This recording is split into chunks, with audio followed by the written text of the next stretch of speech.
Welcome to the Roundtable podcast. There was no cold open to this one. It was Where just, Ryan makes veiled threats about leaving early. he does do I didn't that. say leaving early. This is quite a misrepresentation. They also weren't veiled at all. They were I said I'm out of true. here at 1, so if you guys want to keep dilly-dallying to start the podcast, then that's on your time. We were discussing possible topics for today's episode while Ryan was just sitting back there filing his nails, going like, "Okay, yeah, sure, Whatever. I gotta get going soon. If you guys can please just wrap it up." or it's moving. freaking started, at least. We started now. I guess so, Podcast finally. is on the way. It's on the rails, and it's chugging along. We got a big show today, including a few things such as the Iraq. There's a problem with The Witcher 3's new patch, although it is a big one. We're going to be talking about the new Witcher 3 patch. Fallout 50% Shelter. of U.S. Americans don't have maps. That's a valid point. Thank God we brought that up. It was a reference to the joke he just made. You freaking savages. Oh, my God. Most people have no idea where Actually, Ukraine is. It was a really good reference to it. Fallout Shelter is doing astronomically well somehow. It's weird that mobile games are working out. Batman Arkham Knight may not be around for very long, or it might be too long until you care enough to play it again, as well as Guild of Dungeoneering and the first installment of our new segment, that's the word for it, Ask Roundtable, will be coming up later in the show. But to begin with, we want to go on a slightly more serious note. I'm sure this is news that has been circumventing and probably reached your ears and or eyes before now, but we're sorry we have to break this to you, but Satoru Iwata was the president of Nintendo Nintendo Japan, and he has passed away as a result of a tumor in his bile duct. He passed away on July 11th of this year. He has been an instrumental player in Nintendo's role in the industry. I think the response overall in the public eye and on Twitter and on all sorts of places was overwhelmingly respectful, even across barriers of console wars and what have you. I think it was seen from people like Phil Spencer, the official PlayStation Twitter handle, tweeted their respects. I think this translates through all those disagreements to the practical argument that Satoru Iwata, without him, we may be a few years behind where we are right now. For sure. Mm-hmm. It's it's one of those things where you kind of grew up with him for a while, and it's just, he kind of was the center of my Nintendo life when I was a kid. And it sucks when he goes. There's really no words really that can. It hits you close to home, I guess. For someone you never really met and never really knew, it does suck when somebody who you kind of grew up with in a lot of ways passes on. Especially So so young, unexpectedly. especially. Oh, Yeah. yes. Yeah, the fact that he was really young and it happened seemingly out of nowhere after he was just at E3. It was a surprise, but, as someone who was not necessarily super familiar with him on even a professional level, much less a personal level, it's been really heartwarming seeing, the anecdotes that have come out from other people in the industry about, how affable he was, but also how good at his job he was. For sure. Indeed. And there's no easy way to go from what he did. And I'm just curious to see what Nintendo's going to end up going as far as their next step is concerned. It was, it definitely was a surprise. You saw that he was kind of withholding himself from a lot of the bigger events. I think the last year's E3, he withheld himself from appearing just, due to quote-unquote medical issues, which he's not a man of a very old age. I think he was 55. Yeah, 55. At the time of his death. And, just really unexpected, I think, and just unfortunate for the entire industry. So, terrible news there. Not much else to be said apart from tremendous respect to him, and we greatly wish well to his family for this time of grief. But beyond that, we will transition, and there's no appropriate way to segue out of that, so we'll just move to the next story. The Witcher 3. Smash cut to Geralt of Rivia cutting his way through the hordes of the underworld. And then Starwhite back to the panel of 4 of us. The Witcher 3 is still a game. It is still a game. And if you couldn't tell, I have a very tough time not joking about things that are very serious, so I struggled through that one. We're going to talk about something that I have no problem whatsoever being a fucking idiot about, which is The Witcher 3. And this update was massive, 7.3 gigs, and Mathis has had a chance to check out the game after patch. Yeah, well, it's exciting because, I mean, CD Projekt Red is always known for giving out free quote-unquote DLC. A lot, like, almost all their patches are free. All the content outside of, like, the big expansions are free. This is no exception. It's a huge list of things that they fixed and added. As far as the PC version is concerned, it improved frame rate overall in the game. It improved optimization. Performance in general is really good. And they added an option for alternate movement style in the game, which, if you remember, one of our complaints was the way Geralt moves is kind of stiff and annoying, and he has a sense of momentum, so when you stop moving, he still takes a few steps, almost Assassin's Creed-like. But if you go to the alternate movement style, it's immediate response in the way he turns and which way you're moving him, so there's no more of that inertia, no more of that stumbling feeling, and he's more under your direct control, which is good. Have they done the same thing to the horse movement, or has that remained unchanged? I think the horse movement remains unchanged as of right now. I think it's just Geralt's movement. But on the downside, I guess console users are reporting that there is massive frame drops in their gameplay. I think cities have dropped down to like 20 frames a second. They've acknowledged it on their Twitter, and they're working to fix whatever the issue is on PS4 and Xbox One. But overall, like, the number of fixes that's come out of this patch are pretty goddamn huge and impossible to cover all in just one sitting, unless we want to take a half an hour to go through it all. No, yeah, I think we should read the entirety of the patch notes, honestly. All right, I'm ready. Let's make start some time for that. Okay. The game is still, got 1,000 or so players on Steam right now, still garnering its fair share of hours spent in the game. I wish they had adjusted the horses, though, man. It feels like you're piloting a freaking oil barge sometimes, trying to run around fences and stuff. I honestly barely use the horse at this point. I'm never on them. I'm just. Do you unlock flying at some point? I wish. That'd be great. Oh. We're at the point where I'm almost like, if I want to finish The Witcher 3, I need to do what I do if I'm like going to my parents' house for 3 or 4 days. I need to make a huge backlog and then take time off, be away from the internet, and just play like 10 hours or 12 hours of The Witcher 3 a day. Yep. You just actually hit the nail on the head there of how the only way I can actually approach getting into a game so heavy and demanding, such as The Witcher 3. Like, at the stage of where I am right now with everything I do, I cannot go down to the TV and the consoles and all of that, just the regular gaming sphere, and just sit down and play something for 2.5 or 3 hours, which used to be basically how I would spend every afternoon as a younger kid. And that's impossible for me now. I can't disconnect for that long unless I'm forced into a position where I have to do that.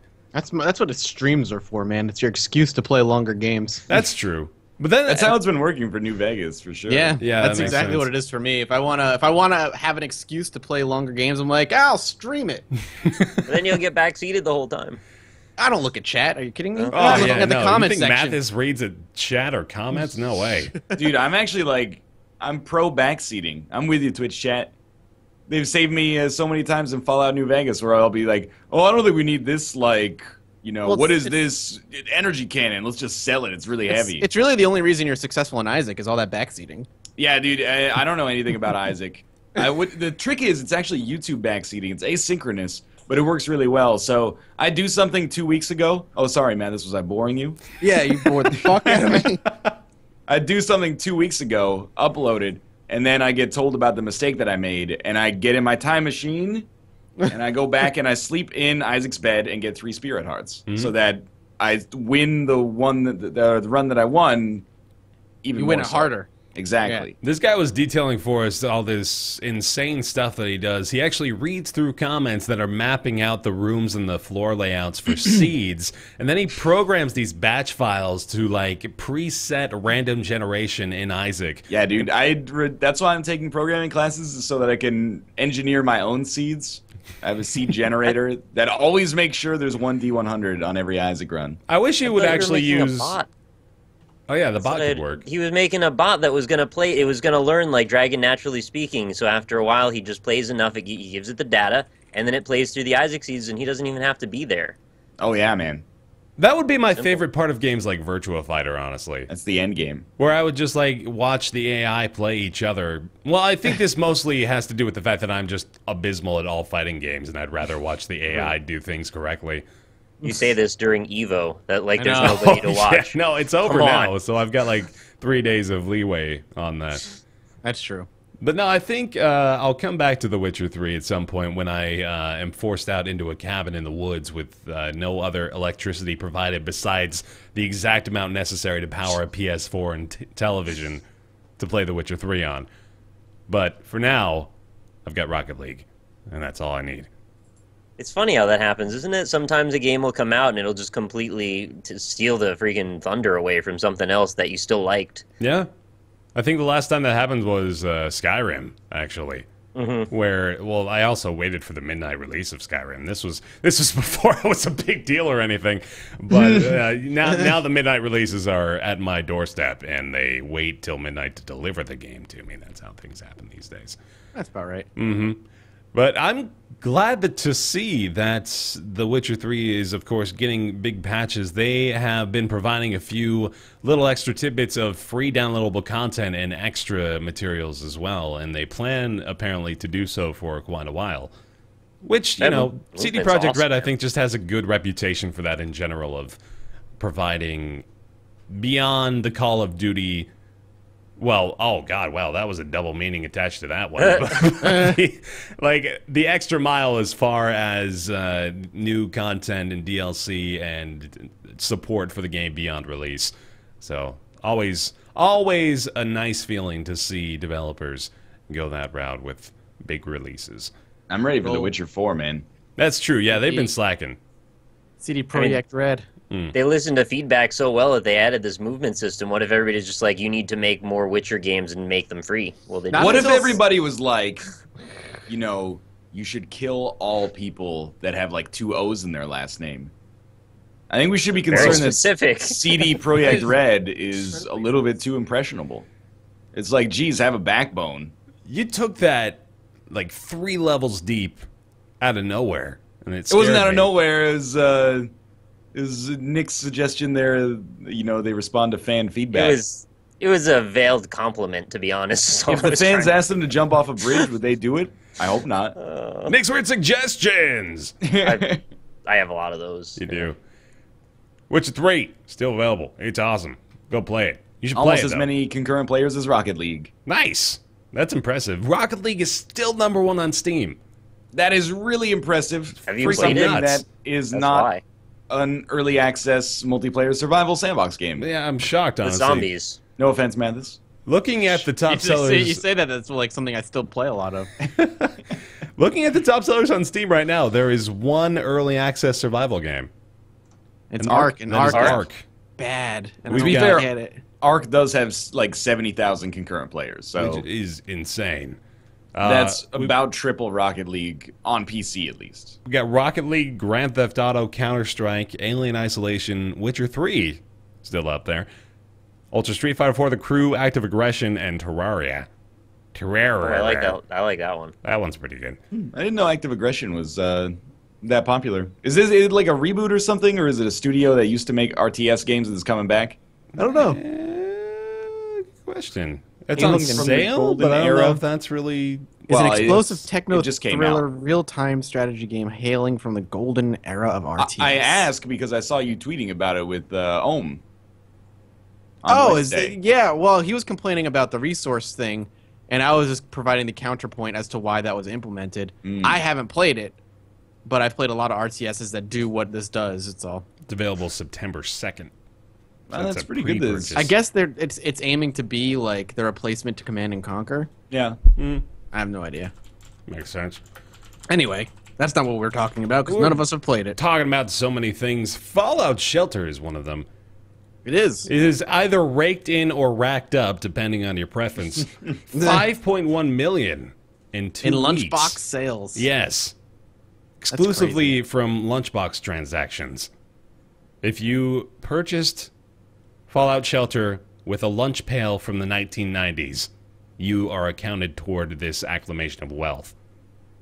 Bethesda's Fallout Shelter, the mobile game tie-in to Fallout 4, has made 5.1 million. This is a mobile game with no upfront cost. This is all based on in-app purchases. And I haven't looked at a lot of data, admittedly, surrounding in-app purchases for most other games, but it became very clear very early that that strategy worked tremendously well on the mobile platform. And this example just stands out to me, and I am sure it's almost entirely because it's Fallout, as a means of showcasing the fact that this is why this has become so prominent and so popular all of a sudden, is because it has potential like this. I'm sure it's also partially the people buying it because the name Fallout is slapped onto it. So I'm sure that it didn't hurt them whatsoever. I haven't played it because it's not on Android, so I can't really speak to... Going to be my point. How amazing is that it made that much money? It's not even out on Android Only yet. on iOS, yeah. That alone is pretty significant, too. Am I the only person who thinks like $5.1 million is not that much money for a mobile game?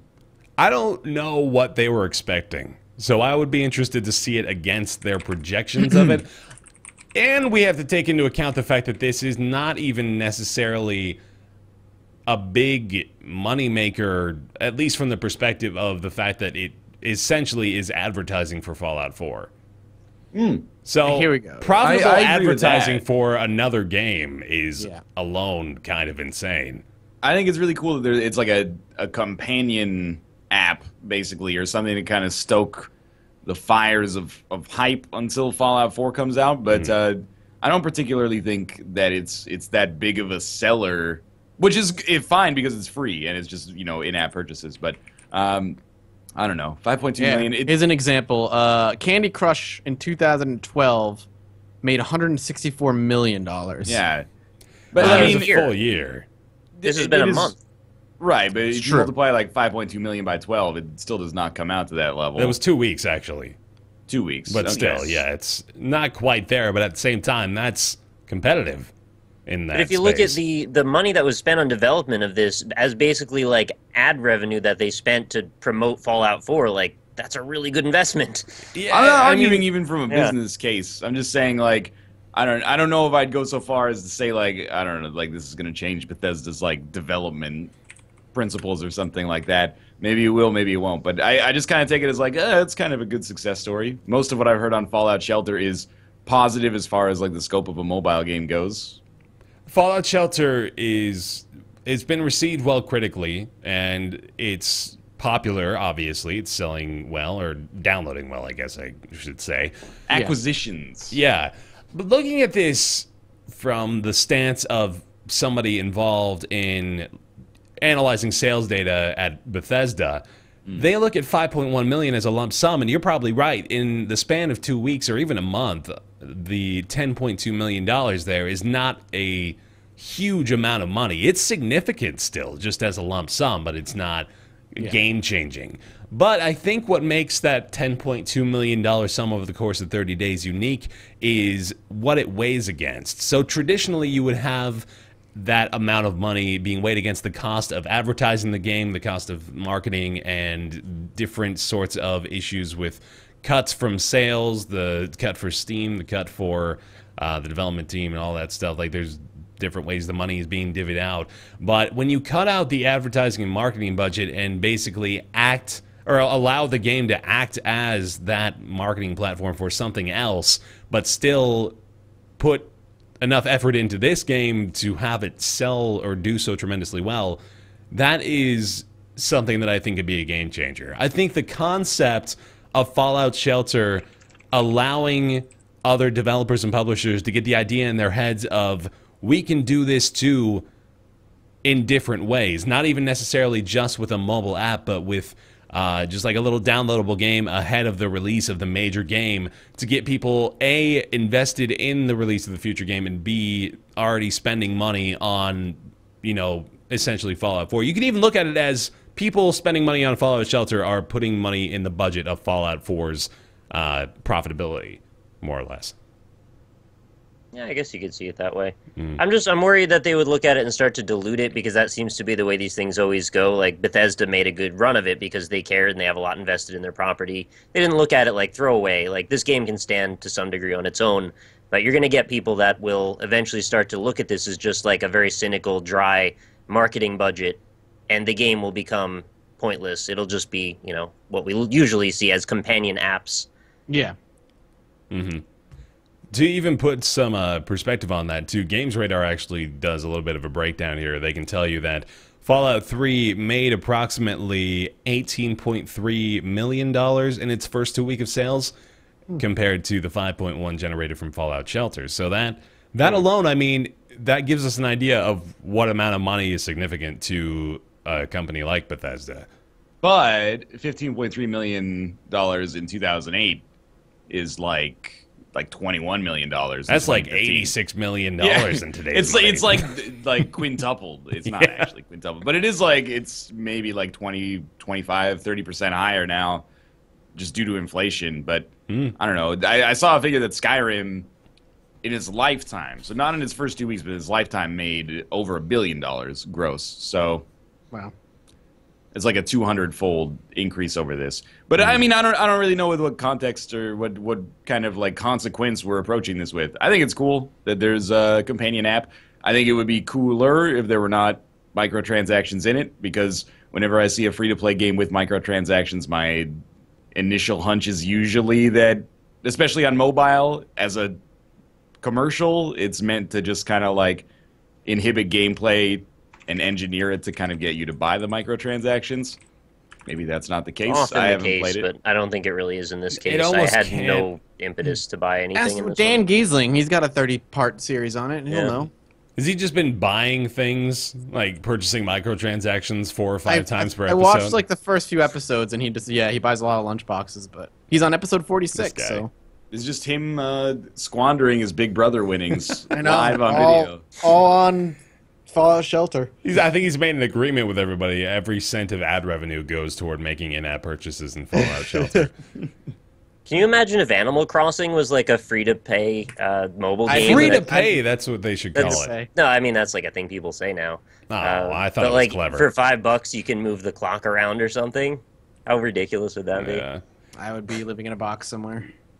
Paying $5? Yep. What I want to speculate more on is what this, what the precedent of more advertisement games, I guess I would call them, could bring.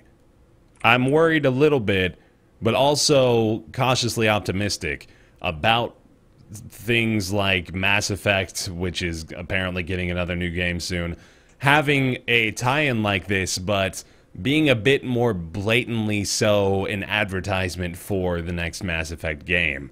I think Fallout Shelter was endearing and appealing enough in and of itself to kind of, you know, sweep under the rug the idea of, you know what, we're just paying them money so we can pay them more money.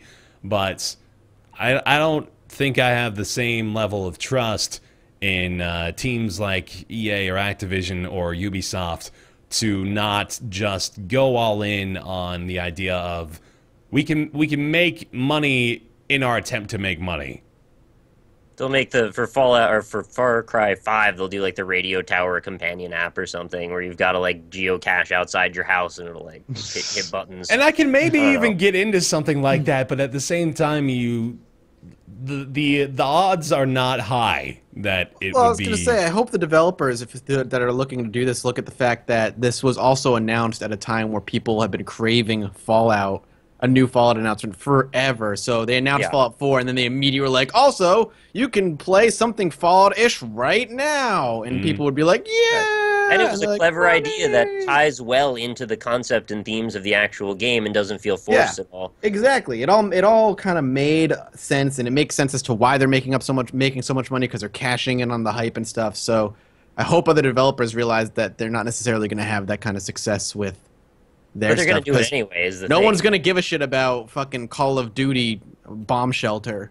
Dude, they've got zombies in Black Ops 3. Oh, Fuck it, dude. Shit. Bring it on. I start selling the Radio Tower companion app. Start selling fucking, buy extra HP. We already got Capcom releasing a remake of Devil May Cry 4 and then selling health orbs to refill your health Oh, via God, premium serious? microtransactions. Really? on I Steam. didn't even know that one. It's like an no. HD remake. Devil May that. It was 3 or 4. It was the one that It was people really like. 4. I think 4. Okay. 4 is the one that Oh, they don't just say it like that, though, re-released. because then you got the Devil May Cry 3 purists saying, that No, was the one no. everyone really loved. Everyone loves Devil May Cry 1. Devil May Cry 2 is a disappointment, and then I lose the plot. I forget it after that. 1, 3, and 4 are the ones that people like the Okay. most.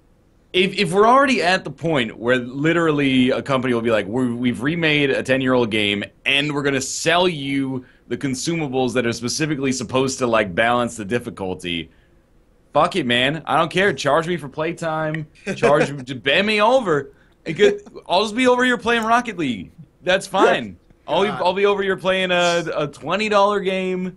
I've already played for 88 hours or something like that in 2 In weeks. a game from 2008 on your stream, Fallout New Vegas. Yes, And I'll and be playing Terraria, which I bought for $5 3 years ago and have played for I was hundreds of given hours. 4 copies of Terraria for free, and then the shit was just it's a currency in and of itself. It's just gift copies of Terraria. I'll give you Value is 14 off the gift hook. copies of Terraria for that Fallout Shelter lunchbox code. right now, Terraria is the third most popular game on Steam, by concurrent players. Yo, but That's what about still Starbound, insane. though?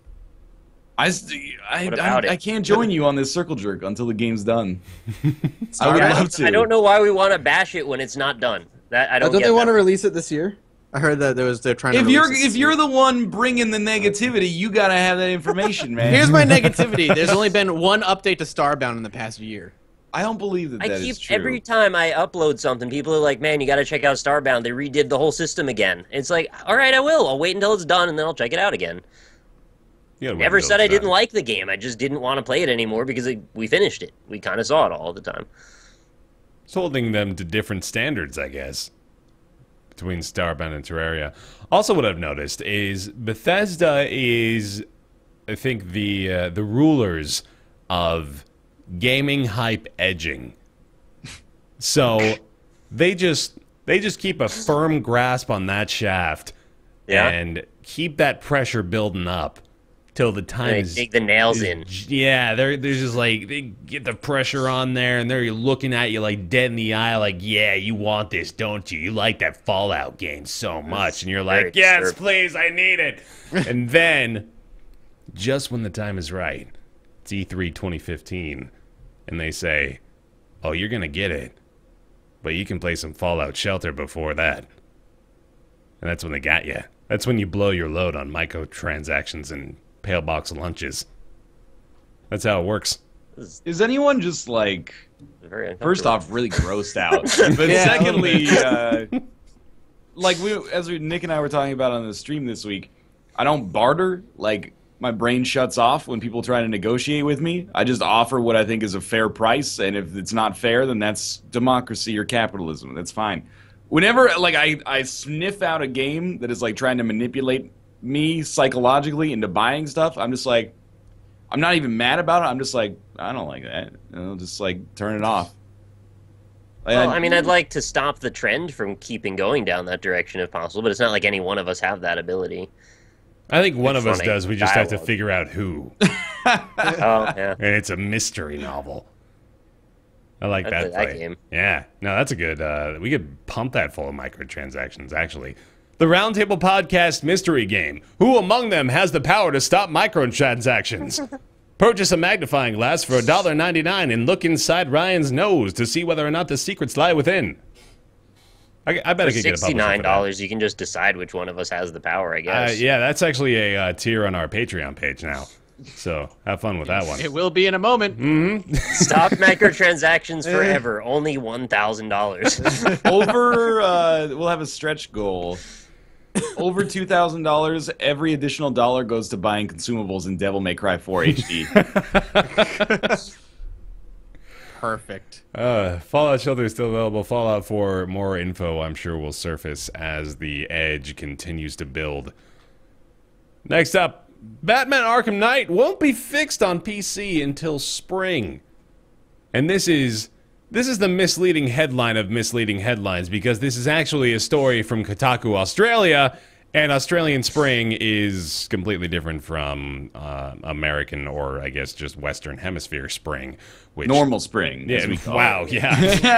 How I fucking wasn't dare gonna you. go there, but you went there for me. So Between September and November. right, yeah. So that's Australian spring, and I am just purely confused by this.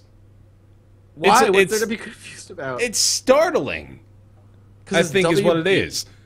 There's an entire platform that WB is missing out on sales for this game from on the PC, because they've withheld it from purchase on this platform until these critical, like, experience Makes the ruining game games are unplayable, fixed. yeah. This is And- also the same people, though, who released a broken Batman Origins that says, we're not going to fix the bugs, we're too busy working on DLC you're going to pay for later. Right. Not the greatest PR strategy. There's no sense of urgency here at all. Well, I think there's a sense of urgency. The problem is it's only now being worked on properly. And there's so many broken things about the PC port that they need to work on it from the ground up. It's like, So if they it's two had and a to half have months. known. Yeah, go Yeah. ahead. Yo, they did know. Well, according to an article, they did know. Like, playtesters told WB a ton of times, but they just said it was good enough and sent it out anyway. I'm drawing comparisons in my head to the botched release of Halo the Master Chief Collection, where there were all of these horrible issues with matchmaking and servers, and there were even some issues with the single-player mode that were obviously things that people noticed in Q&A before the game went gold and before they were ready to ship. People knew these bugs were there. I think this is almost worse than that. Being a purely single-player experience where it's not like you are dependent on thousands of people barraging your servers to bring up these bugs that you couldn't have otherwise noticed before. This is stuff that people making and playing and playtesting the PC port of this game have to have noticed and have to have known were in there and could be problematic to thousands of people upon release. And while I have kind of just accepted the fact that games are going to be a little bit broken most of the time on their PC release and they'll just be fixed in a week or two, this is now just completely not even pushing the envelope but shredding the envelope up and instead deciding to mail it in something completely different. As far as the analogy is concerned, at least. They might have still just mailed the games in, manila folders or something. But I can't get it. I can't figure it out. I can't lay reason behind the decision to just kind of ride the wave with this.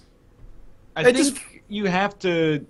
Well, okay, from my perspective, because I'm the anti-consumer on the podcast, apparently. No, we have our labels now. You're the Yeah. anti-consumer. Mathis fucking hates everything. Apparently. I'm doing something wrong, I'm sure. I'm the nobody has boost pointed manager. it out yet. Yeah, boost manager. There we go. I think you have to pick what you're mad of these two things at WB4. And I am no huge fan of WB, as we've talked about privately on some occasions. However, I think you can be mad at them for releasing a shitty game, or not a shitty game, but a game that doesn't work properly for most or many people at least. Or you can be mad at them for pulling them from the store and delaying its release because you'll be one of those people who's like, oh, but it could have been working for me and I could be playing it right now. I don't think you can be mad at them for both because I think that them waiting until it's actually done now represents a bit of an apology or a bit of them trying to rectify their past mistake. But there's no doubt that if it was going to take like 2.5, 3 months, or I guess it's 3 months from now, so it was going to take 5 or 6 months. Hopefully they just realize to do that before release next time, or delay release until it all works. Well, yeah, I mean, I definitely don't think you should be mad that they pulled it off the stores. I think that's dumb. I don't think you should be. I mean, that's what should have happened. I'm curious if they had to have pulled it because of Steam refunds, right? Well, hold on. I don't even want to necessarily say that that's what should have happened either.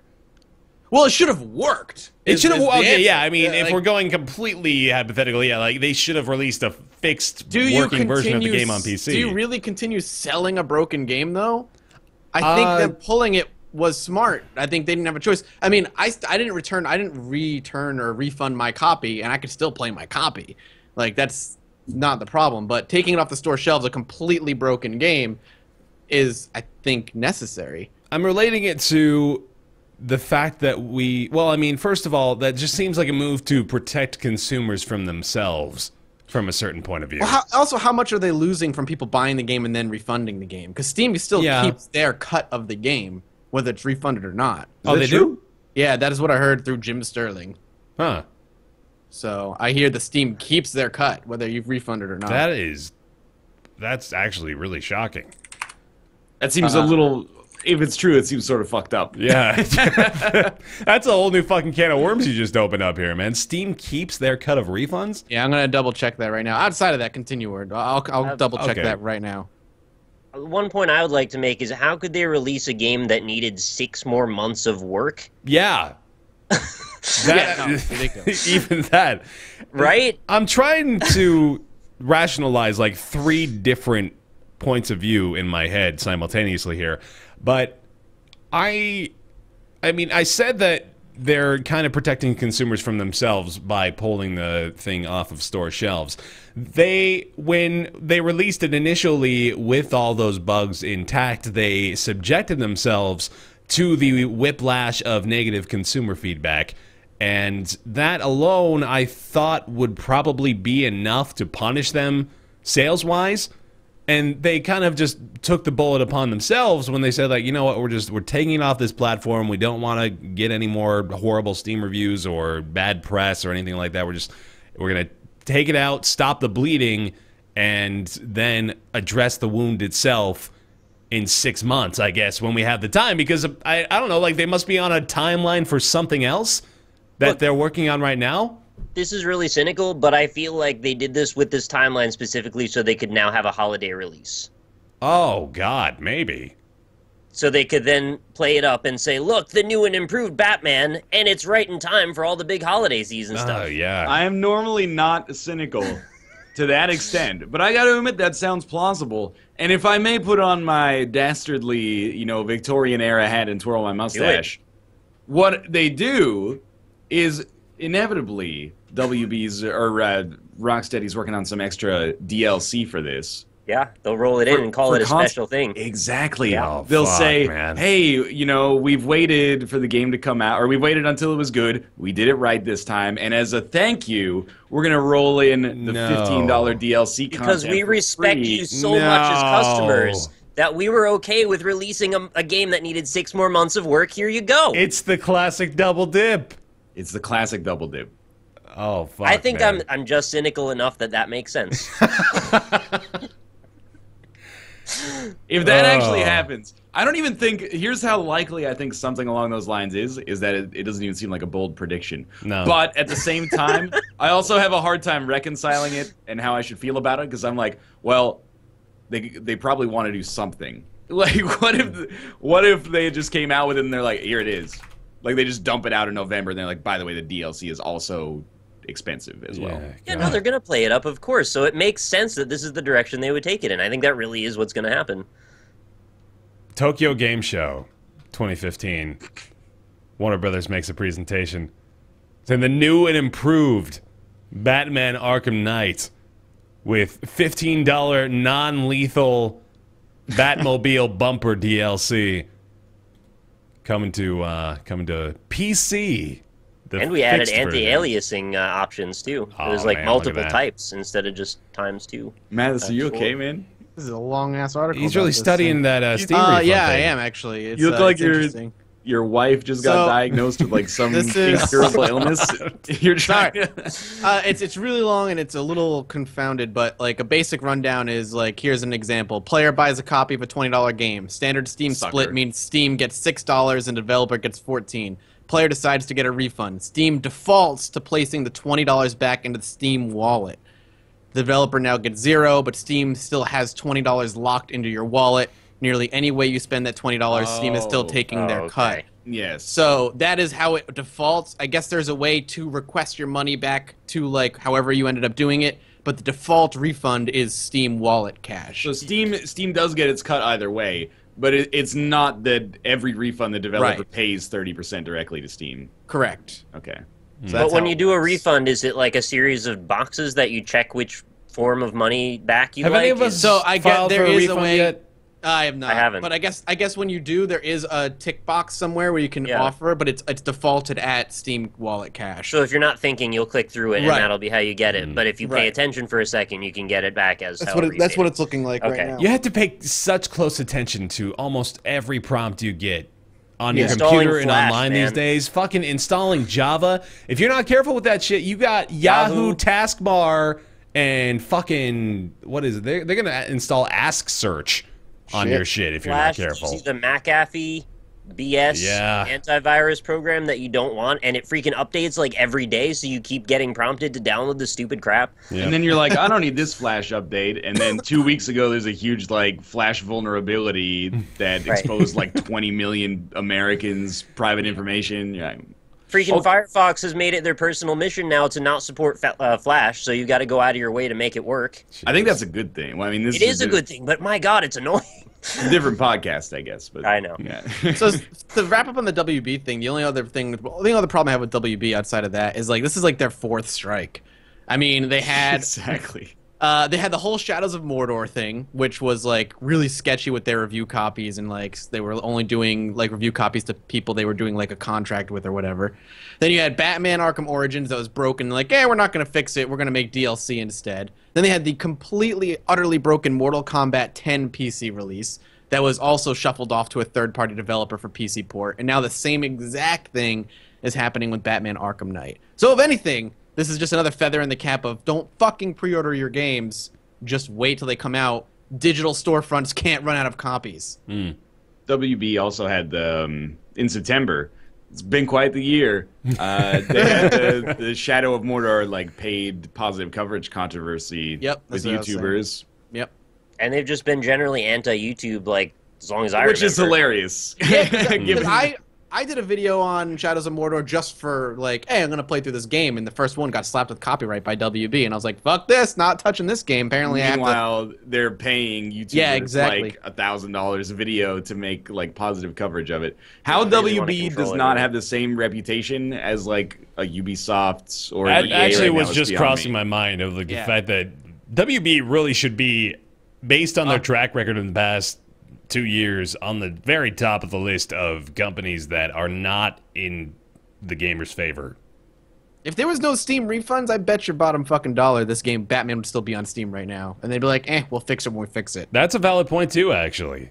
I think do give them the benefit, though. Like, the fact that it's not coming out for 3 months from now, I don't know that I necessarily default to thinking that that's just, we've got, like, people are working on other stuff right now. I kind of take that as, like, you know, if you want it to be done well, you're... Yeah, if it needs to be done right, well, it's that broken. I don't want them to have the fucking audacity, though, to sit there and tell us, all right, well, if you guys want this thing done right, you probably should have waited until we were finished with our development cycle, which extended to 6 months beyond the game's initial release date. So If Look, we man, do your fault. end up living in that reality where it comes out on PC with like a positive PR spin because they've got like some DLC rolled into it, then I'll be a little cynical, especially if it comes out not in like September or October. If it comes out like the week before major releases in November start dropping, it's just going to look a little too convenient. Right? Look, man, like, dude, they should have just delayed it in the first place. PC gamers are used to their ports, especially if they're good ports, being delayed. GTA 5 is the prime example of a really good game that was delayed years, but when it came out, it was an amazing port, and we were like, this is like the best version of the game, hands down. After we bought it 2 other times, though, and But that's the thing sucks. is we are willing to buy it Yeah. again on the PC just because of the way that Rockstar handled the port of the game. It is outstanding. Is it asking too much though to just want like a working good version of the game the same day the consoles get it? I guess it is. I don't even know if I would use the phrasing asking too much. I would just say, like, I don't know, it just depends on the route the developer is taking. I think Rockstar probably had the idea of the console release in mind, and while it is kind of frustrating as a PC gamer primarily to see that and be like, oh, well, shit, I guess we're going to have to wait a while to experience this the way I want to experience it, or I can just play it on a console for now and then buy it again later. Well, that's just like the attitude I have now. It's become this sort of commonplace thinking in this area where it's like the developers know people are going to buy it on console, so they push the console first, then they need the extra time to work on the PC version, which is the version that is like the best version. Yeah. Right? So they've marketed it now in this position where it's like they know we're going to buy it twice most of the time because we're really enthusiasts. We want to get everything the day it comes out. Right. Right? So they're capitalizing on that. Games like Grand Theft Auto can get away with it because it's kind of what's the free-to-play term they always use? Like, oh, it's evergreen. Oh. You can always keep playing it, and it's like always going to be fresh because it's like you make your own experience. It's emerging gameplay. Like Clicker Heroes. Like Clicker Heroes, I guess. Betcha. But Batman, I don't know, like, if Batman Arkham Origins, is that the recent one? Or is it Night? Arkham Knight is Night, the sorry. Knight, I actually had a dream about Origins this the last last night. I was like, it's fucking Asylum, City, Night, Origins, or Origins, Night. Anyway. You can't really do that. Like, if they came out with, like, an 18-month difference, if it came out on PS4 and Xbox One, and then 18 months later it came out, like, in 2017 it came out on PC, I think people would be like, I don't give a shit. Yeah. But to me, it's too convenient, because we don't work in business, to say this, but it really feels like that's a game you could put out in November. If it needs 6 months of extra time, put it out in October or November instead of June, and make sure it works. Wouldn't that just be better than having to deal with this right now? Arkham Knight was going to sell no matter when you put it out. Would you rather have, like, this negativity surrounding the game that is apparently, by all accounts, really good, surrounding a good game and your company, or would you rather put it up against the new Assassin's Creed? Like, I think that says a lot about your company if it does come down to that decision of, like, oh, we would rather release it 6 months early and suffer the consequences than risk it going up against the new Call of Duty or something like that. It's like, I'm constructing this, and it might not be a real situation, but if it does come down to something like that, that's real shitty. Yeah. I wonder if they're going to give it a new subtitle, like the Arkham Knight Black Edition or something, just to further differentiate it as a different game than it was. I don't want to rule out any of these horribly far-fetched possibilities we've constructed, which is telling of Warner Brothers' practices so far. But all the don't same, you dare stream it. I mean, God, yeah, fuck you. Yeah. And the other thing that sucks for PC owners is if you ended up picking up the season pass, the DLC is already starting to come out on console. The Batgirl DLC hit already on console. You don't get that on PC. You have to wait. Yeah. Like none So of the this DLC. is like over and above don't pre-order. Right. Like, probably don't pre-order DLC. You would, I mean, you would think not to, but like, yeah, PC owners don't get the DLC until I think we the need to game go one comes back step out. further and say not only don't pre-order, but like don't even buy new games for a week. That's something I've been living by for a long time, for the most part. Like, if it's a brand new game and I don't have a review copy for it, like I won't touch it for a week to make sure it works. Almost every time. Potential for getting screwed is just really large. I lately. buy everything day one, but I do it with a complete cognizance of the fact that sometimes I get fucked. Yeah, it's gonna possibly be broke. I bought EA UFC day one, and about like 15 minutes into it, I was like, "Oh, that's like $60 down the drain." And I played it for like 10 or 15 hours, but I was like, "This is not very good." I almost have that extending into every purchase I make now. I think the gaming atmosphere has spoiled my ability to buy something and not at least have a half-hearted expectation that it's just not gonna work the way it's supposed to out of the box. Man. This couch I bought, man, I got to give it some time. It might not work properly when I get home. exactly. I bought 3 printers since I moved to Washington printers, because though. 2 of them fucking straight up didn't work when they got out of the box. I tried to hook them up, and nothing happened. They just Printers are the worst. They just sat there staring at me, just like What do you want? wide-eyed. What? Print? I don't know this. What? But I got a new one that works. Hey, why does the printer have to have a funny accent? Oh God. I didn't. That was me talking, not the printer. I printed out this nice picture of Oyster smiling. Oh yeah, that's great. Still got it on my printer loadout thing. So Have you set up the voice recognition yet, so it'll print by your asking it to print? I probably ought to. That's probably the next step in the completion of the office area. Good. Print hardcore porn. Xbox off. My wife's just going to be shouting that from the other room while I'm recording podcasts now. So Arkham Knight. Eventually it'll come out and work, but till then, fuck you. It works for some people, Bear. That's right. I'm gonna rank this Rob played it. from best to worst. Okay. Comes out on time and works. I don't know if this is going right Comes to out left, when? you guys. All right. Comes out on time and works. Is delayed and works. Doesn't come out on time and works. Wait, that's the same thing. Comes out and does not work and is never fixed. We're gonna have to write Keep this trying. out. You can turn this around. Maybe we'll get back to you on Never that. too late, Ryan. You got WB this. is in the middle of the scale. Yeah. They didn't really. They released it on time. Doesn't really work, but they're fixing it. Yeah. You're on the razor's edge. You can choose which direction to go from there in the future. Hopefully towards delayed but working would be maybe a nice compromise.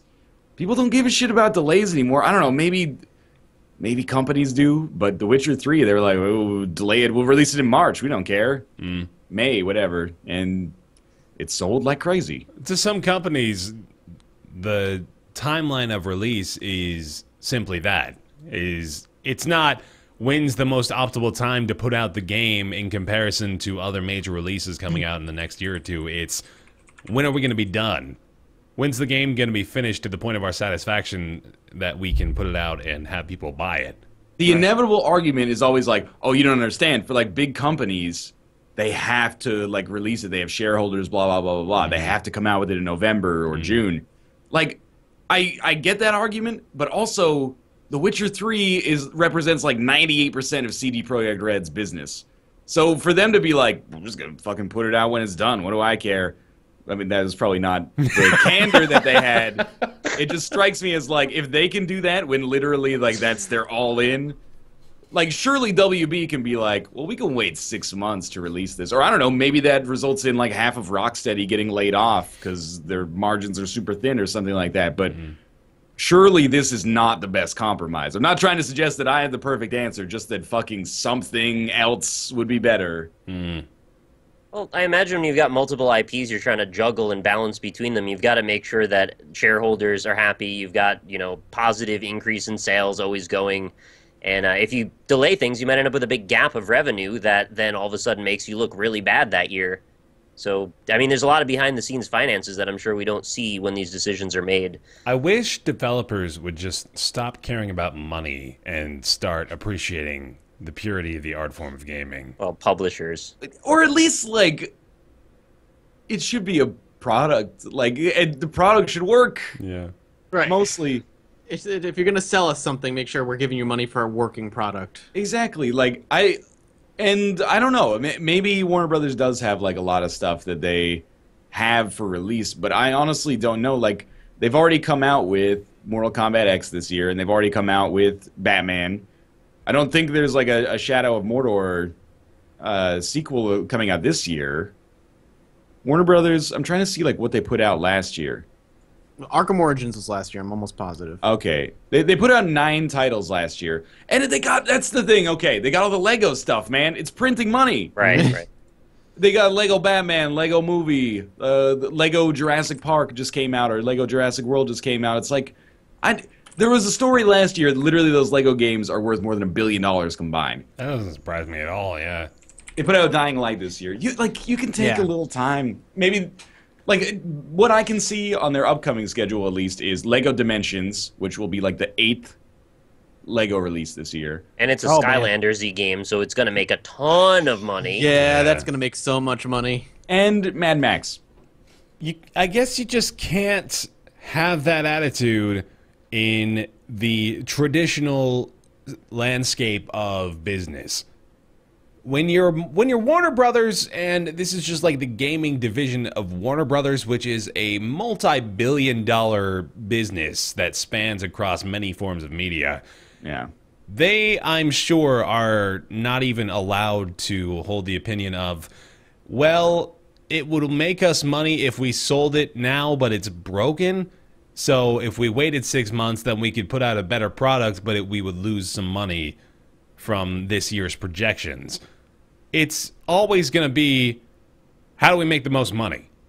How do They we get to launch it twice now with Batman, though.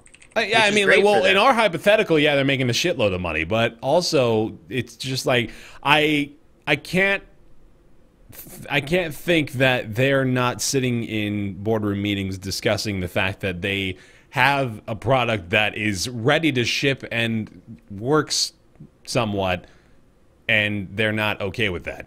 Do you think they mostly even concern themselves, though, with, like, the viability of the game as a game? Or do they just go, we have this product, this is its SKU, and now we sell it? I mean, that certainly turns them into more of faceless corporate Well, people. I don't even mean it but- like that. I just mean, like, if they just look at these things as products and they have no interest in video games personally, what do they care? They're just selling a product. But It's now not we're their getting responsibility into to our worry about Warner that. Brothers even gamers, which is an interesting conversation. The people behind the launching of these things, are they necessarily invest? I don't know, man. I think, I'm just yeah, speculating. that's valid that the people that make the decision on whether or not to flip the switch and put it out for sale Yeah. very well may not actually be invested in whether or not it's clean and polished. And I'm only just comparing that to my experience working at GameStop, which there were plenty of people over me that had no interest in games. It was just products that we sold, and there's a bottom line, and that's it. Yeah. What are your numbers for today? Yeah. Not everybody that works at Mattress Warehouse is extraordinarily passionate about sleeping furniture. Bullshit. Yeah, I think like Every porn star better be incredibly passionate about getting me off. Well, I mean, I don't know if any porn star has ever done their job and thought to themselves, "Man, I hope this dude is jacking off so well to what I got Yeah. going on right now." I really hope I did my job well today. Mathis just sleeps well at night. All right, what are you saying, Ryan? oh, I was just gonna talk like really about the issue at hand. He was but, going to talk about games. I don't know where that's coming from. That seems weird.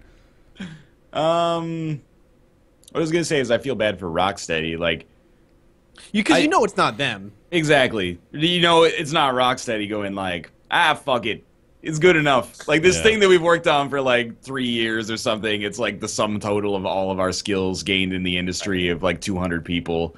Yeah, just fuck it, it's good enough.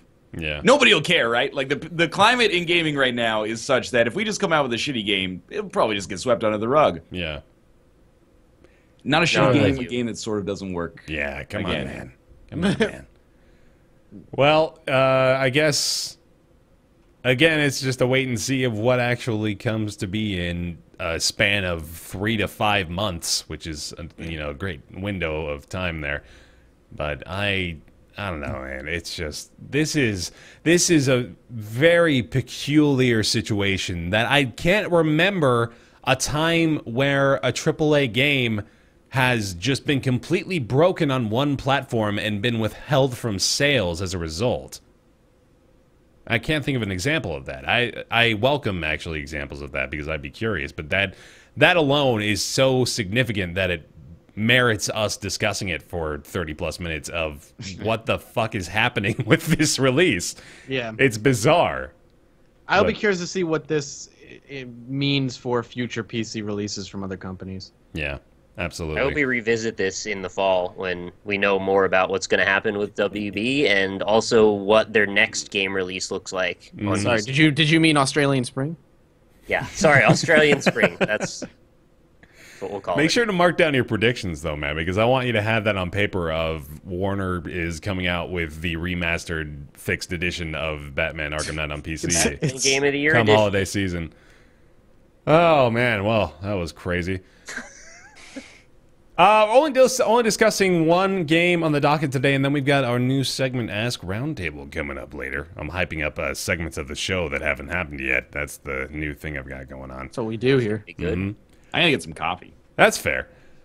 Guild of Dungeoneering is the game we want to talk about today. It just came out on July 14th. That was 5 days ago from the time of recording. We're doing another early episode, so apologies if the big news that happened on Tuesday is not in the show. Because Ryan's traveling again. Yeah, and he always seems to travel whenever big news is about to hit 3 days later. That's just kind of the standard thing. Dude just doesn't know how to stay home. And Have now you that ever he's seen back, him and Big News in the same room at the same time? that's a valid point. Guild of Dungeoneering is a turn-based... What the fuck did you say about me? I didn't say nothing about you. I've never talked about you in my life. Turn-based dungeon crawler with a twist. Instead of controlling the hero, you build the dungeon around him. Card-based combat. $19.99 on Steam for the deluxe edition, $14.99 regular, and also the soundtrack is pretty sweet. Soundtrack and good feelings. Cool. But yeah, soundtrack is $8 separate. The reviews on this are not terrific.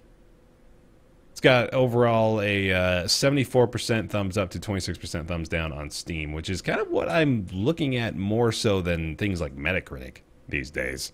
It's just the divide of user reviews. With context, I think it's extremely useful. But without context, it can be a little dangerous. Agreed. So Guild of Dungeoneering, if you've ever played the board game Munchkins, I'm making this comparison a lot to describe it, but it's very, very similar. So with the tabletop game Munchkins, you play rooms that build out to the dungeon on the table. So you're just like laying down little rooms next to other rooms and you're building corridors and stuff like that. You're putting enemies inside those rooms and maybe even trying to sabotage other people by playing bigger enemies or by playing cards that make their enemies stronger and stuff like that.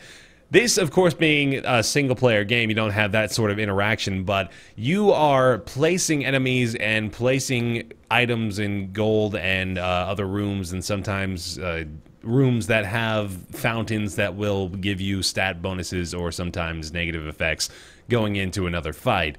And there's a surprising amount of variety in it, too. There are different character classes that have different spells. They have kind of themes to their attacks and defensive moves that are cute and make sense given the nature of the character. And then you've got a few different enemy classes that are different based on how much damage they can take, what kind of attacks they use, whether or not they have certain sorts of cards. And it all works pretty well. It's another example of a game that takes a unique idea and executes it perfectly and doesn't really do anything else on top of that because it doesn't actually need to.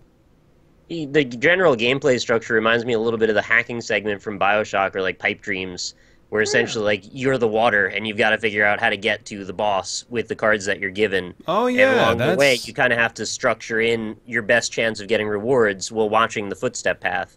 Mm-hmm. Yeah, I like that. That makes sense. Pretty creative, actually. It makes a lot of sense the way they structured the game. It's simple, but it's deep. It's got a nice aesthetic to it. You know, as long as you don't get your expectations too high that this is going to be like this crazy game is probably going to spend 200 hours on, you're probably going to have a good time with it. Mm-hmm. That's kind of what I took away anyway. It's pretty much my philosophy is that, like, the main thing I've read about people who have played more than me is that it gets super grindy. And you can sort of see shades of that pretty early based on the fact that your characters don't really progress. Like, your characters are always at the same level. Yeah, definitely. Which is a little weird. Like, I almost think that from a design perspective, something that would be really nice, or really, I wouldn't say easy, but it would mean a lot, disproportionate to the amount of work it would require, is just when you complete a dungeon, maybe they get like a small statistical bonus so that when you actually lose someone, it feels like it's actually weighty and it puts you at a disadvantage for the future. Instead of just like, oh, like this person died, I have no attachment to them, okay, send out another one. And every level does kind of have, even though there's variety in the objectives, it follows the same gameplay loop, which is not always a bad thing. I mean, Hotline Miami is just like the same loop basically repeated 400 times. But you kind of get like, I've gotten to the point where I'm like, I like playing it kind of casually, and I could see myself playing it while commuting or something like that if they had a mobile version. But I can no longer see myself putting in like 10 or 15 hours into it because it's like, you know, fight a level 1 enemy, get level 2. Then, like, walk through a fountain you didn't actually mean to walk through, get a problem, fight a level 2 monster, die. Come back the next way, you draw a hand. The hand gives you no level 1 monsters, so you just, like, walk, and then you walk into a level 2 monster maybe and die. And it's, like, it's good, but it's more, like, puzzle-y than kind of, like, dungeon crawlery. And my preference is towards games that hew in the other direction. But I do think it's cute and clever. Early on, it's kind of confusing to try to manipulate your character's movement, too. You don't really understand that you have to provide certain incentives for him to want to go into a different room, or you don't realize that the fog of war, quote-unquote, that they use on the board is going to be a heavy influence toward what direction your character goes. You're kind of just basing it off of what you can observe early on, which sometimes isn't that much, and the learning curve takes a weird... not even a spike, but just kind of like a weird sideways movement where you discover certain things just kind of accidentally, such as the fact that if there's a giant monster chasing you, you can put little monsters in his path to kind of slow him down and block him off for a turn or two. And I don't know, I think it could benefit from a little bit more guidance in that direction, because those are the sorts of things that can make or break the mid-level play of the game for you if you don't understand those elements. The fact that, like, nobody seems to fully know how the pathing works. Like, I thought it was based on gold exclusively. And then I had a situation where I placed a gold pouch on the path, my dude mapped towards it, and then the next turn I got a massive gem, which is bigger, so I put it like one room adjacent to the path that he was on, and he didn't repath to go through the massive gem. But people are still telling me that they prioritize gold, and they prioritize the highest amount of gold they could find, but they also prioritize fog of war, like you said, and they prioritize a path to their objectives. Yeah. So there's just like, there's so many competing like criteria there that I'm like, it's sometimes hard to understand what's going to happen, which is part of the design, I think. But I would sort of like, or I would have preferred, I think, if I could have set my own path, I guess, just so that I could be like, you know, well, why would, like, it just sucks when you're like, there's gold right next to you. Just like go down, get the gold, and then come back up into the next room. It's like when you buy a wireless printer and you're trying to get it to hook up to the network, and it's literally 5 feet away from your router, and you're just like, just go there. You see it? That's what you connect to. That's how you pick up the money, is you move to that room, instead of moving in to the room where the level 4 monster is waiting to pounce on your ass, because you ain't got shit but a cooking pot on your head yet, man. Pound my ass. Yeah. Regarding like the meta progression, when I first started playing it, I was assuming it was going to play sort of like Darkest Dungeon, where you level up between areas, but you just get reset. Yeah. So it's essentially a little bit more like Rogue Legacy, only as if the castle only had like 6 rooms.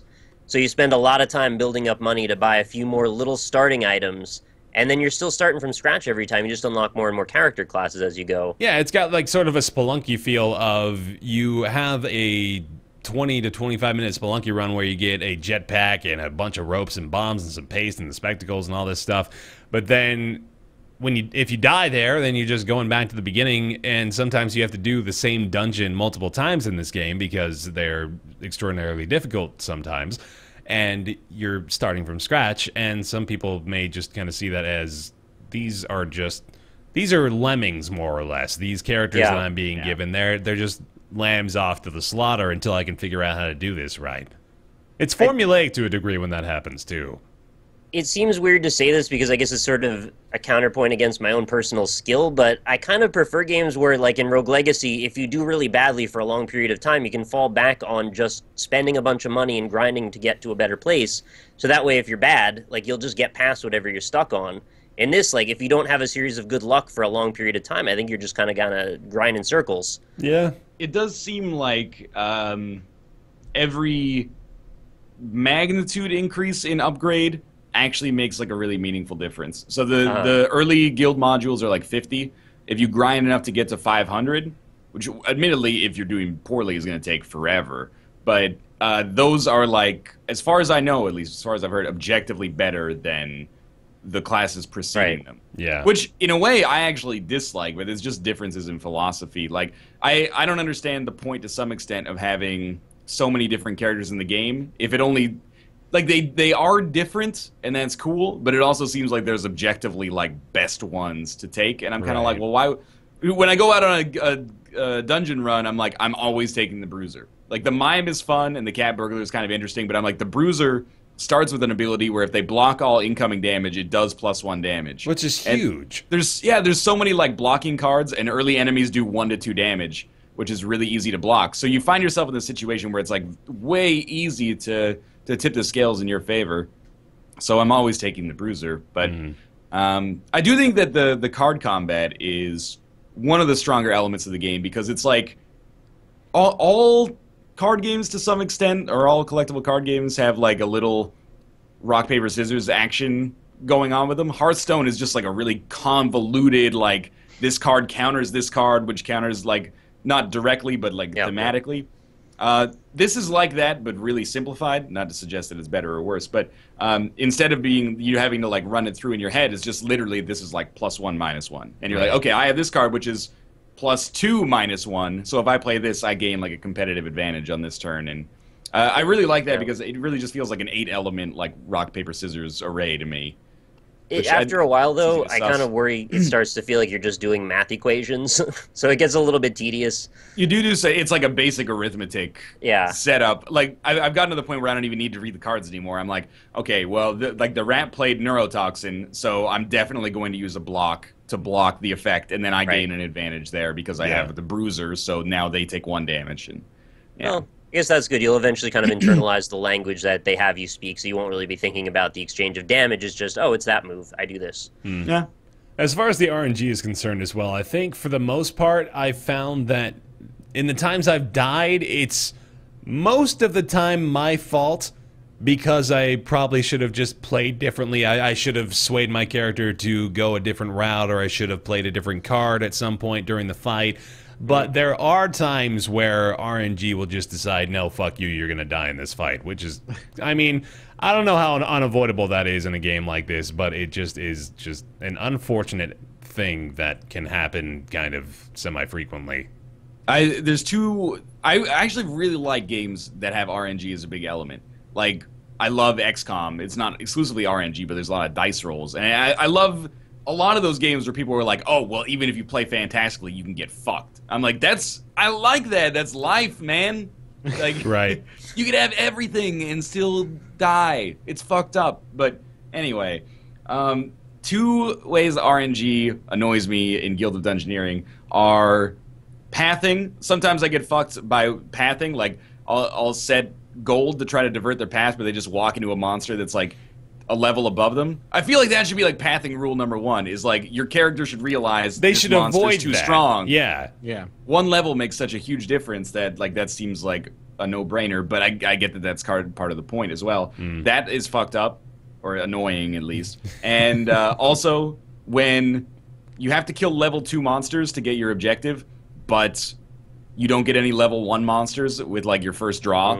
So you're just like, well, like that should probably just happen where you get like at least 1 level 1 monster in your starting hand. But then I can see, like, from their perspective, it's like, well, if we always give you like a level 1 monster, you're literally just connecting the dots now. Yeah. Of just like, here's the order: you play the level 1 monster plus a gold piece, move over to that, and then like I can see it both ways. But if you don't get a level 1 monster, aren't you just gonna keep dying until you get a level 1 monster anyway? Probably true. Yeah. So you're just gonna connect the dots eventually. Yeah, that's a good point. Yeah.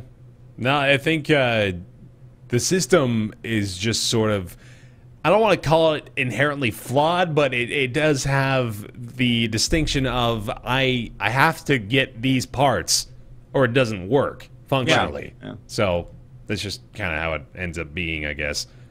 Nothing they can do about it. But I still think we've pointed out a lot of flaws, but at the same time, I'm still really enjoying it, and I think it's executed well enough for what the unique element of it is that I am enjoying myself still quite a bit. Right, and I hope that was not coming across too negative. It's constructive criticism. I still think the game's great. It's just, you know, those little things we could point out and everything, really. Yep.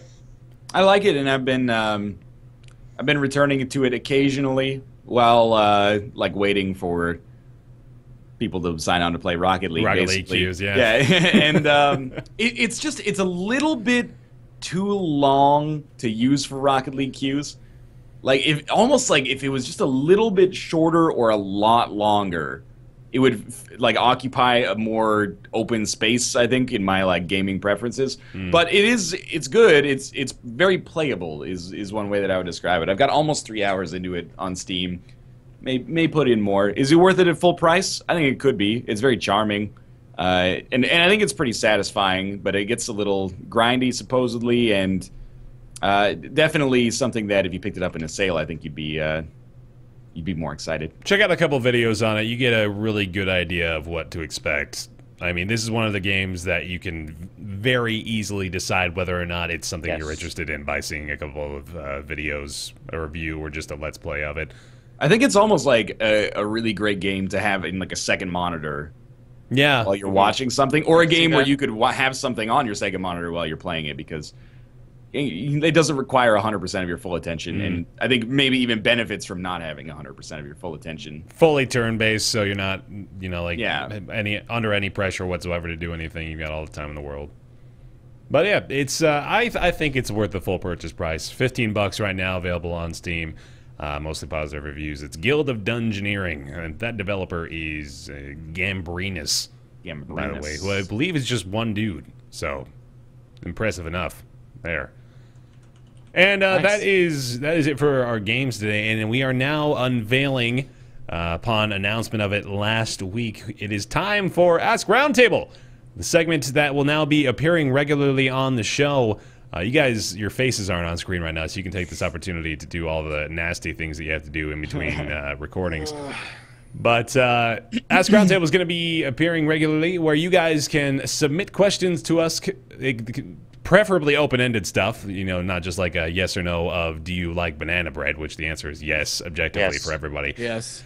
Ask your questions to send them to roundtableyt@gmail.com, and we will be happy to discuss your questions on the show. The first of which is going to be coming to us from Dan, who asked the question, what do you think of Phil Spencer's influences and changes on the Xbox brand?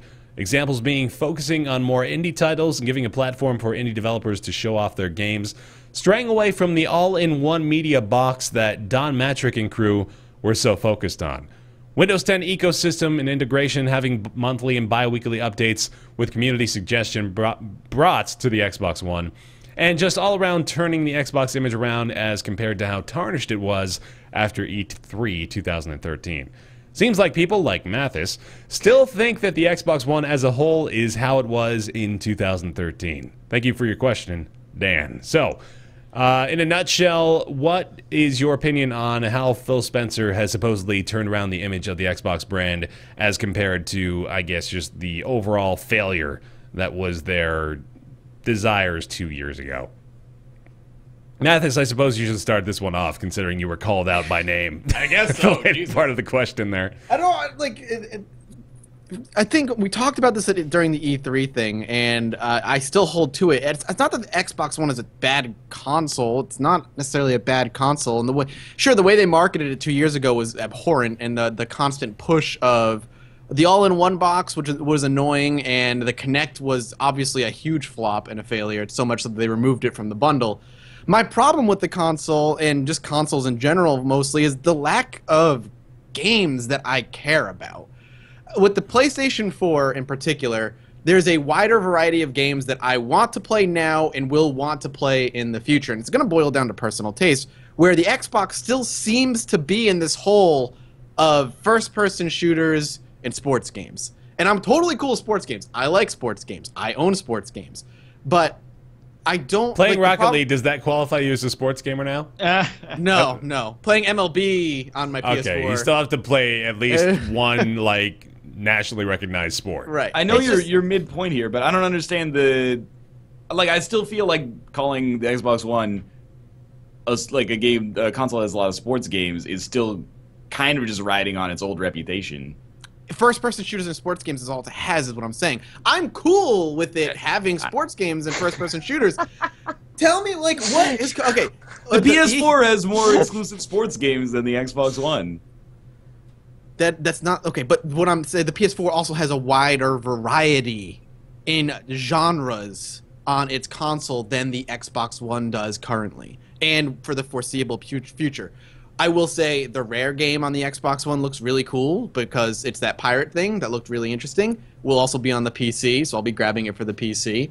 And what was that other one? That weird like robot orb thing. She could put like the orb in different robots. That looked interesting, but everything else was Gears of War, Halo. Like again, the variety on the Xbox One is less than that of the PS4, and that's my critique of it so far and why I still don't own one.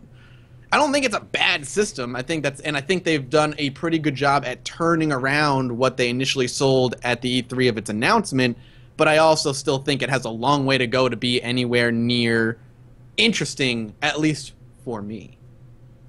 If they're trying, looking at it this way, if they're trying to become more marketable to people like us who are predominantly PC gamers who have just a completely ridiculous expansive selection of games to choose from at any point. We have probably backlogs of a dozen games between all of us that are amazing that we could play at any point. That is a really tough sell from the perspective of Xbox and Microsoft. I don't think they honestly consider themselves prime candidates to take PC gaming's throne out from under them as far as that perspective is concerned. So that's kind of why I empathize with the Don Matrick approach of going with the all-in-one media console with the Kinect support to try to aim them at a different market, which of course resulted in a horrifying backlash from the quote-unquote core gaming community. And the fact that they're kind of doubling back on that, it's not bad. I don't even want to allude to the idea that it might be a bad thing because I still think it's better that they focus more on making the Xbox One a gaming console predominantly. But it's understandable that they would at least try to go a route that they thought maybe people were ready for. Don't you think their biggest mistake, though, is just putting that in the space of E3, right? Like, yeah, no, definitely I agree with that. Yeah, E3 2013 was a huge blunder still because that's not what people want to see at E3. Yeah. You should still, I mean, they're giving people what they want at E3 is the thing. Like, Mathis can rip on them all he wants about showing off Halo and Gears of War and sports games at their E3 presentation, but that's what people enjoy from Xbox. We don't like it, but speak for yourself to some extent. Yeah, but the people that are buying Xbox Ones like playing this stuff. Right. So it's working for them in that respect. My interpretation of the question is less like, what's your opinion on the Xbox One? And maybe this is a misinterpretation. But and more like, what do you think about the fact that the discourse about the Xbox One is still largely dominated by the misconceptions that have become so popular because of that E3 2013 conference. Yeah. And like, for me, the thing that irks me about the Xbox One, I just had a quick peek at like the Metacritic most top-rated games of all time.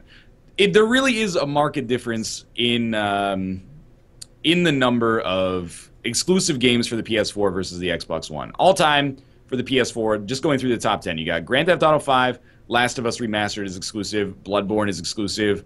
I'm not trying to suggest that Grand Theft Auto 5 was exclusive, by the way, but you got Last of Us Remastered, Bloodborne, Flower, which is a re-release, Fez, which is a re-release, Bastion, which is a re-release, but still, the stuff that's not on the Xbox One, Rocket League, Binding of Isaac Rebirth, Towerfall, etc., etc. If you go to the Xbox One, you know, Mathis has a good point that there, as far as I can tell, there's really nothing in the top 10 that is exclusive. Ori and the Blind Forest is also out on PC, but it is exclusive to Microsoft consoles. Minecraft Xbox One Edition, you could maybe make the case, I guess, but you'd probably have a tough time doing so. Apart from that, it's like Dark Souls 2, Witcher 3, Grand Theft Auto 5, FIFA, Guacamelee, Shadow of Mordor, Shovel Knight, NBA 2K14. So like it does have a problem there, but my problem was not Mathis's point with that, but rather that so much of the Xbox One conversation is still to me like a circle jerk about like I mean about the fact that it doesn't have that many exclusive games, but also about the fact that like they fucked up in 2013. Kinect. People still bring up the Kinect all the time. What do you want them to do? Like they did the Kinect thing, and then they're like, it's a mistake, we're going to discontinue it, and then people were like, wow, they just abandoned the Kinect. Still did it though. Yeah, right. Like at some point. You can't go back in time and stop. If anything, we've learned, like, and like I said, I think it's good that they're trying to get themselves out of that hole. But you can look back at the last generation of consoles. How long did it take for the PS3 to dig themselves out of their hole that they dug in when they announced the PS3 at its $600 price point and all that shit? I mean, it took them years to get out of that hole, and I foresee the same problem with Microsoft because, like you said, people like to circle jerk about it for a long time, and it's going to take a while. Like, my problem isn't with their trying to turn around the brand. I think it's good that they're trying to turn around the brand. My problem is a personal one of, I don't have anything on that console that I want. That's all. Addressing the general scope of the question, though, again, I think in summary, I think we're all in agreement that the direction that Xbox and Microsoft are going now is better than the one they were trying to take under the leadership of Don Matrick in 2013. Is that accurate? Probably. Yeah. I think they're definitely trying to appeal to a broader gaming audience now. But it's definitely still questionable as to what their overall objective ought to be, just based on what their competition is, more or less. My opinion is that they're on the right track now, and it's just going to take them a few years to really get some momentum built up because they got so derailed from a couple years ago. They needed to like restructure their whole idea about what this brand is going to be. And I think positionally what they were trying to do was really kind of get out of the industry in the way that we understand it and go somewhere else. The problem is they just didn't do it right. They showed it to us, and we were mad about it. I think the best thing they could have done is if they really wanted to go down the media center thing is just don't show it at E3. Don't talk about this stuff that it's like it's a game console, because now all of a sudden everybody's going to hold it to that standard. If they really wanted to pursue that direction, show it at like Best Buy stores and don't talk about it in public the same way. They definitely, I mean, they kind of had to, because they went all in with the idea of the Xbox One and Kinect being symbiotic and necessary in order to fully experience the Xbox One. And they didn't have much of a fallback after that, which is why, I mean, it's kind of impressive based on that alone that they've been able to maintain traction for the console in such a competitive atmosphere, because they just sort of had to improvise after that. I mean, this is a pretty broad assumption, I guess, on my part, that they wouldn't have a fallback if the Kinect fails, but it kind of seems that way, that they're just having to be like, okay, well, this approach is obviously a bust based on current trends, so we'll just kind of set that away and reconfigure based on the feedback that we've gotten. So I don't blame them for going all in with that at E3, because it's not like you're going to go to E3 and not present what you consider to be the flagship platform for your business. I just think they had the wrong idea if they expected it to really win. Yeah. You know, they really didn't understand their audience in that case, is what I'm trying to say. It's misguided, but I do understand, like, having to show it at E3.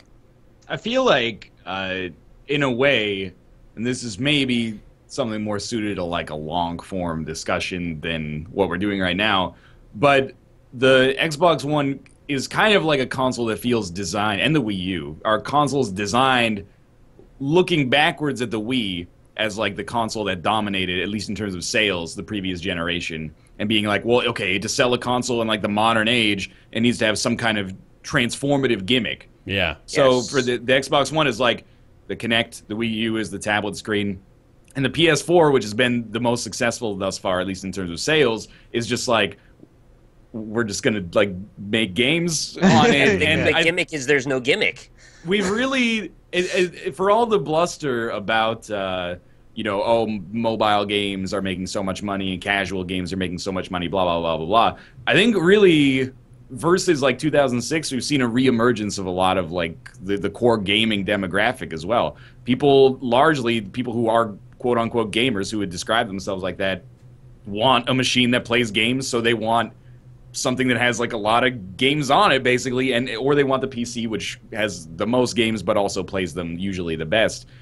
And I really feel like it was some corporate kind of like head in the sand stuff to be like, you know, to double down on the Kinect was so stupid. Everybody, I mean, I don't know, maybe it's just because we run in different circles, but everybody on the internet was like, nobody likes the Kinect. We don't want it. Trying. Yeah. Where's It's my like- Milo game? Right. Exactly. Yeah. And it's just like, it's disappointing, but at the same time, I feel like I don't know how you recover a console like that in this day and age when the competition is, I think, like greater than it's ever been. Like the PS4, most people recognize is like, there's no way to say it's angry people, but it's kind of like the companion to PC or like a baby PC. It's like it doesn't get everything that's on the PC. It doesn't play it in as nice quality. It has a few exclusives, but largely if you can't get a PC for whatever reason, you go with the PS4. Or if you already have one, you go with the PS4. And it has like a lot of exclusives. So I don't know what the Xbox One can really do except be like, here's 20 great games coming out next year.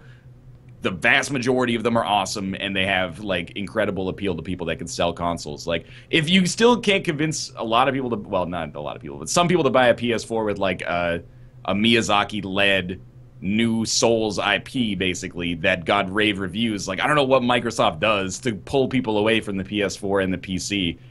But if they do it, it would be unprecedented, and I would love to see how they did it. Agreed. Interesting. I mean, it's also rough, like you said. It's such a competitive atmosphere. Like the one little one mishap that Xbox had at E3, PS4 immediately leapt on. Oh, and, yeah. It fucking feasted upon the corpse of the Xbox, like not being able to share games. Like PS4 made such a big thing about that. It's like, you want to share a game, you do it like you've been doing it for 20 years, and people are like, woo! We can keep doing what we've been doing, and people loved it. I think I am optimistic about the direction Microsoft is taking, almost entirely based on their presentation at E3 this year, because it was completely the opposite almost of their 2013 presentation. And they're still kind of going for that gimmicky approach too, because we got to remember they were showing off HoloLens at E3 this year, which may be their next attempt at a Kinect-esque revolution in the gaming atmosphere. I mean, of course, HoloLens, we do have to temper our expectations quite a bit as to what that technology will really look like when it's in your hands. But I still think they're going for a gimmicky, like a transformative approach, like Ryan said. But also they are doing things like backwards compatibility as well, that they are not rolling out completely yet, but it is coming in waves, and that's something that I think appeals to the core gaming scene. As well as those new games that Mathis was talking about. I still don't remember the name of that Orb game, but that looked very interesting, and they're going for new IPs, so that alone is still promising too. Orb game, Xbox One. It's going to get you somewhere. Orb accessories. Well, that's got to be the name. Orbit, Crackdown. That's it. Yeah, Crackdown. Was it Crackdown is a lot It of was orbs. Crackdown, yeah. I mean, there is a Crackdown coming out eventually. I think there is. I liked Crackdown, man. I did Crackdown too. was fun. I was obsessed with the first one. Yeah. Hi, Mathis' wife. You're on camera. Oh, shit. Can you? Oh my god, don't put it in the fucking Don't. That's not up to me. That's up to them. No, Bye. Go. Oh, Get out. I told you I was podcasting. We have to Can keep you edit that out No, we have for to her? keep it in the show, please. Jesus. Let me Just keep it tell in her the you'll show. edit it out. And No, don't lie to her. Oh my god. This is amazing. oh man, that was really good. All right, well, depending or whether or not I leave that in, hi, welcome back from the edit. So yeah, thank you, Dan, for your Dan question. Giesling? No, it wasn't Dan Giesling. It was just Dan. Just a Dan. Dan. I'm not gonna say people's last names, but that was just, That's probably that a was great Dan. idea. Good point. Yeah, thanks.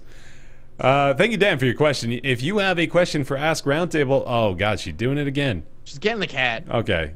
Well, I can't edit that one out. She's gonna be in here at least one time. Don't take it out on the cat.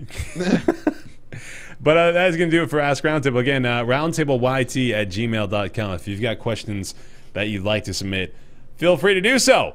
But it's time to transition from a new beloved segment to a recurring amazing segment called Nick's Weird Games. Sweet. Oh, I'm ready for yeah. Nick's Weird Games. Nick's going to go grab a weird game, and the format is we're going to try to guess what the game is based on our clues. And for the theme song today, I'd like to hear a little bit of...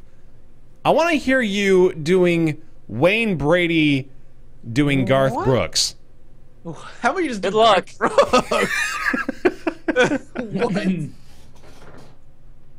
What? All right, you know what? Can that just be it? Yeah, I guess. What? Okay, like the Garth Brooks impression is already hard because he's just the country singer. But Wayne Brady doing Garth Brooks, there's no way that it doesn't get into like some weird vaudevillian like territory. I had faith in you. Can it be like... That would be like. It took me about a minute and a half to suss it out in my head. It would have to be a Garth Brooks song, like the lyrics of a Garth Brooks song with the hoedown cadence that they use on Whose Line Is It Anyway? Yeah, there you go. I went down to Nashville with my wife Trisha Yearwood. Nick got a game from his shelf. I sure hope it is real good. Like it would have to be like that. That's awesome. That was good. That was really great. I'm But impressed. you got to give a little more of a lead time on that, man. No way, that took dude. a lot. That took a lot of calculations. That's to how get we. to. That's how we mine the gold. Is giving you God. the impromptu suggestions.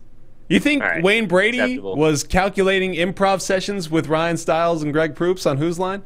No, but they also didn't give Wayne Brady like a three-pronged approach. They say, oh, "Hey, we're gonna write a song about a fart restaurant," and then he's like fourth in the line, so he's got to some think about it. time. For a little bit, yeah. All I always right. felt for the first one that had to go in those songs. Like they get no time to think. They're just in. Nick's Weird That's Games. Ryan. All right, today's game is on the PS2. It is not published by Atlas today, so Fuck you're yeah. welcome. There we go. Woo! The first Stoked. one I grabbed was actually published by Atlas, but I put Ah. it back because I didn't want to disappoint Ryan. All right, so you are the ultimate weapon in this PS2 game that was published by Konami in 2005. That's more like it. Yeah. Yeah. So in the futuristic world of Blank, nanomachines have transformed humans into horrific monster machines. As an experimental cyborg soldier, slash and rip your way through the machine onslaught with the shape-shifting plasma blade. Digimon. As humanity's last hope, prevent the world from falling into certain apocalypse. From the producer of the renowned Castlevania series. What? Guesses? Nanomachines. Of course. It is not called nanomachines. The memory card save, it takes up 69 kilobytes. Does that help you at all? I actually have like an encyclopedic knowledge of any PS2 release that takes up 69 kilobytes I of figured memory you did. card. That's why I wanted to mention it. It is an action hack and slash game. It is single player. Is it a Dynasty Warriors mashup? No. Okay. There were a lot of those. Oh, that's true. It has multiple game modes, including story, splatter, and movie. Oh, it's Splatoon. Nope. They No, remade it a 2000. decade later. You're a kid, you're a squid. You can acquire special skills for even more devastating assaults. There are simple controls for beginners and advanced combo system for experts. Shape-shifting Plasma Blade offers a myriad of different attacks, including slicing, grabbing, and smashing enemies. This That'll game be a sounds like it rising has a lot of vengeance. variety. It's X-Blade. known... Nope. It is known for being one of the most gory games on the PS2. Oh. Oh. And I think that's about all I can give you. That's all I got nothing on this Got one. nothing. Did we get developer yet? Developed by Konami TYO. Fuck. Yeah, I think I'm drawing a blank. Yeah, I Sure. got nothing. Today's game is called Nano Breaker. Nano Breaker. Huh. You're right with the nano part, it's just not nano machines. Yeah. I've never heard of this. Never heard of this? Nano Breaker. Maybe very they'll bring some extreme good game. old-fashioned American games. I don't know. That would make it- Alright, I'll take a look. Just a purely average game. 2.5 out of 5 on Metacritic. 4.5 out of 10 on IGN. 5.5 out of 10 on GameSpot. Games Radar rated Nano Breaker #1 on their original "The Bloodiest Games You've Never Played" list. I love that list. It's such a good list. Quite an Since compliment. you've never played it, maybe you wouldn't be able to guess it. So that's another point for me. Game Trailers also rated Nano Breaker as the bloodiest game you've never played. This is the bloodiest game I've never played, man. Multiple people had that list? Yeah, man. You need to play it. What the hell? The thing is, the blood was actually questioned whether or not it was actually blood, because it might just be oil, since these are cyborgs. Yeah. Yeah, so it may not be the bloodiest game you've never played, depending on your stance on this fluid. Could be the oiliest game I've never played. Very oily. Main character voiced by Crispin Freeman is called Jake the Genocide Hero. Yes, I know, I right? also see this. The Such a name. genocide hero. You don't see that too often. No, yeah, those two words aren't often lumped together. Genocide hero. You explore a large wow. island stage. And his main villain, Keith. Fucking Jake- Keith, man. Jake the Genocide Hero versus The player will be facing One of those the two should be the villain, and I don't think it's Keith. You never know. If he's the genocide hero, imagine what Keith's done. The I game think- takes right. place on Nano Machine Island. That's the name that they chose. Yeah, to go and it's with? inhabited by Orgamechs. Orgamech! shit.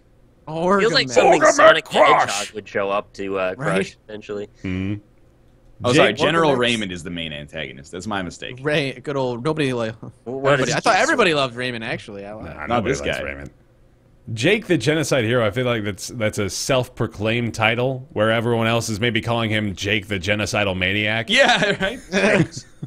To be a genocide hero with stars in his eyes. Standing in the blood with his sword down low. Oh, I'm man. not going to keep going on that one. That's Got too all right. many breaks. You tried. All right. That is Nick's Weird Games, and that is today's episode of the Roundtable Podcast. Thank you so much for watching. Thank you very much for supporting as well. If you are a Patreon on patreon.com/roundtable, $5 a month is all we ask from you, particularly you, Jake the Genocide Hero. We know you're out there listening. Please help us out. Those pledging at the $20 tier and above on patreon.com/roundtable getting early access to the podcast. That's $10. I was That's $10. 20 is a thinking of shout last out. time. Yeah, that's what I was thinking about. So if you're looking for 24-hour early access, that's going to get it to you right there. Those at $20 and above get a shout-out at the end of each video, which I'm going to do now. Thank you very much, Max Pillin, Christopher Flagg, Garrett Stewart, General Crunk, Alexander Spillman, Jonathan Graham, Jeff Rush, Air Force Balls, David Bradley, Matt, Julian Avelsgaard, Hired Help, Caspian Crawdad, Kevin Birkeland, Casey, Johannes Goldan, Matthew Monahan, Zur, Kevin Recommend Walker, Connor Littlewood, Rumble Muffin, Simurfet, Logan Ray, Justin, Brizzle Brip, and Ignacio0891 for your incredible support on the Patreon page. Thank you guys so much for that. Thank you. We'll Thank be you. back. Let's see here. The next podcast is going to be August 7th. Oh shit! August already. August. Jesus Christ! It's Wow. fucking nuts. Then they're all going to go away for PAX. That's true. So No, we'll have one more before PAX. I know. I think we'll have one more before PAX, yeah. And then we should be live next week as well on the Roundtable Twitch account. Also, those of you pledging at the $75 tier, we are going to be figuring out the time slots for that very soon for those monthly gaming sessions. Also have the new $50 tier available on the Roundtable Patreon. If you'd like to suggest a gaming topic for us to cover in episodes forthcoming, feel free to check out that $50 tier on patreon.com/roundtable as well. Subscribe to us on iTunes, rate it 5 stars, Roundtable PC on Twitter, and of course you can subscribe to the RSS feed via the links provided every single new episode on that Twitter page, and you can submit feedback for the show either in the form of an iTunes review or roundtablepodcast.reddit.com, which contains the text version, I suppose, of the upload and discussion for every single episode. Thank you guys so much for watching, and we'll be back in August. See ya. See you later, everybody.